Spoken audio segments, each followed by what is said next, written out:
Você já ouviu falar em empresas zumbis? Saiba que elas estão aumentando muito devido à crise atual. Se não sabe, assista esse vídeo e entenda o que são elas.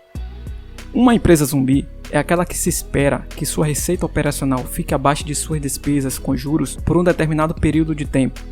Por não ser lucrativa, a empresa depende do mercado de capitais para se manter viva. As empresas saudáveis, por outro lado, têm uma receita operacional que ultrapassa suas despesas financeiras. Resumindo, é uma empresa em que suas receitas de vendas não conseguem pagar todos os seus custos, fazendo com que a empresa tenha que pegar empréstimo para pagar, e assim acaba entrando em uma bola de neve na esperança de um dia conseguir realizar um turnaround e fazer com que a empresa volte a ser lucrativa.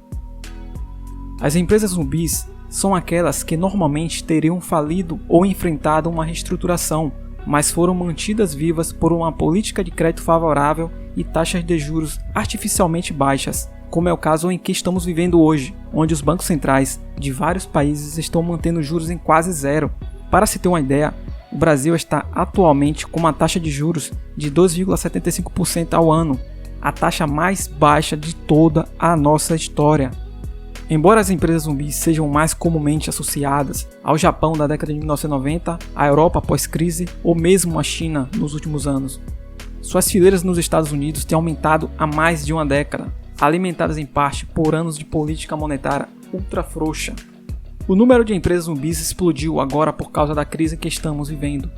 Antes da pandemia, havia cerca de 400 empresas zumbi em um grupo de 3.000 grandes empresas listadas em bolsas americanas, selecionada pela Bloomberg.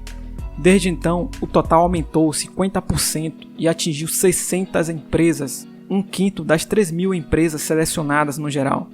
E algumas adições recentes ao grupo são nomes conhecidos como Marriott International, que é uma empresa dona de um conglomerado de hotéis de luxo espalhado por todo o mundo. Recentemente adquiriu a Starwood Hotels & Resorts Worldwide, se tornando a maior empresa hoteleira do mundo.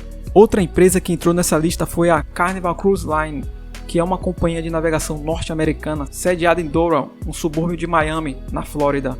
Com 1,360 bilhões de dólares de dívida total agora, as empresas zumbis dos Estados Unidos aumentaram seus níveis de dívida total em quase 280% desde antes da pandemia, de acordo com a Bloomberg. Algumas empresas, como hotéis e restaurantes, não estão mortas, apenas feridas. E as empresas feridas devem voltar, desde que não estejam mortas. O consumismo pós-pandêmico provavelmente será diferente dos gastos pré-pandêmicos. Embora muitas empresas não morram, talvez seja necessário fazer um grande pivô para sobreviver. Imagine uma empresa que já não se sustenta sem precisar ir ao mercado financeiro, pedir empréstimos e ainda ver uma pandemia afeta bruscamente suas receitas de venda. É bastante desafiador para essas empresas. É claro que nem toda empresa que se torna zumbi está destinada a permanecer para sempre zumbi. Há histórias de retorno, como a da empresa Boston Scientific, que é uma fabricante de dispositivos médicos usados em especialidades médicas intervencionistas, incluindo radiologia intervencionista, cardiologia intervencionista e intervenções periféricas e outros. Muitas empresas que viram seus lucros serem eliminados nessa crise provavelmente se recuperarão assim que o mundo voltar à sua atividade normal. No entanto, a grande quantidade de empréstimos assumidos por empresas em dificuldades nos últimos meses quase certamente limitará a capacidade de algumas de fazer despesas de capital, o CAPEX, que é uma sigla para Capital Expenditure. Vamos dar um exemplo. Vamos supor que antes da crise, uma empresa tinha R$1.000 de receita e todos os seus custos eram de R$800.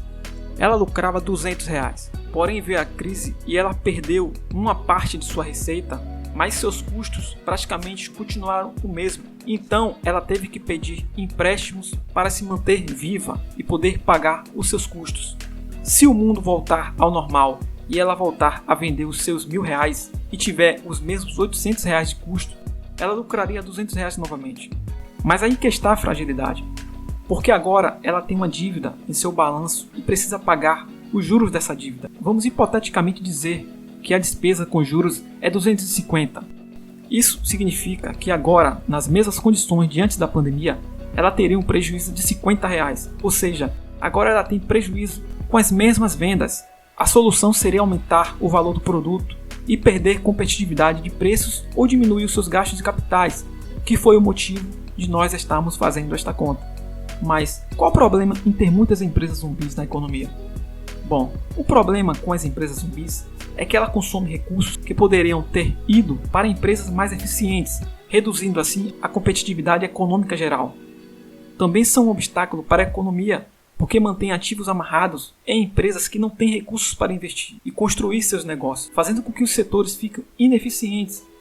Um estudo de 2018 do autor Milk Adelaide McGowan descobriu que nas indústrias durante o período de 2003 a 2013, uma maior parcela do capital da indústria inserido em empresas zumbis está associado a um menor investimento e crescimento do emprego das empresas não zumbis típicas e menos realocação de capital para o aumento da produtividade.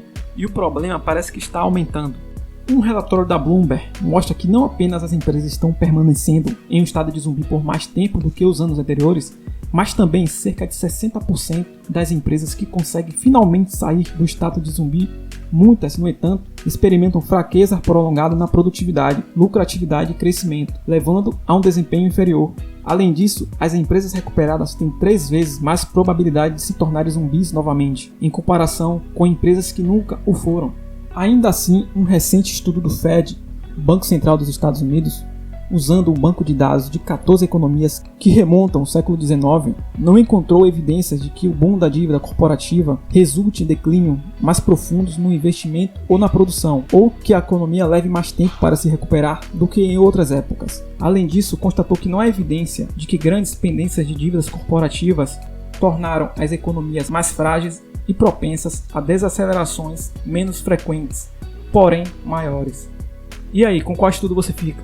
Com o da Bloomberg, que mostra que sim, tem um problema das empresas zumbi na economia, ou você fica com o do Fed, o Federal Reserve dos Estados Unidos, que seria como se fosse o nosso Banco Central? Comenta aí embaixo e dá um joinha e até o próximo vídeo.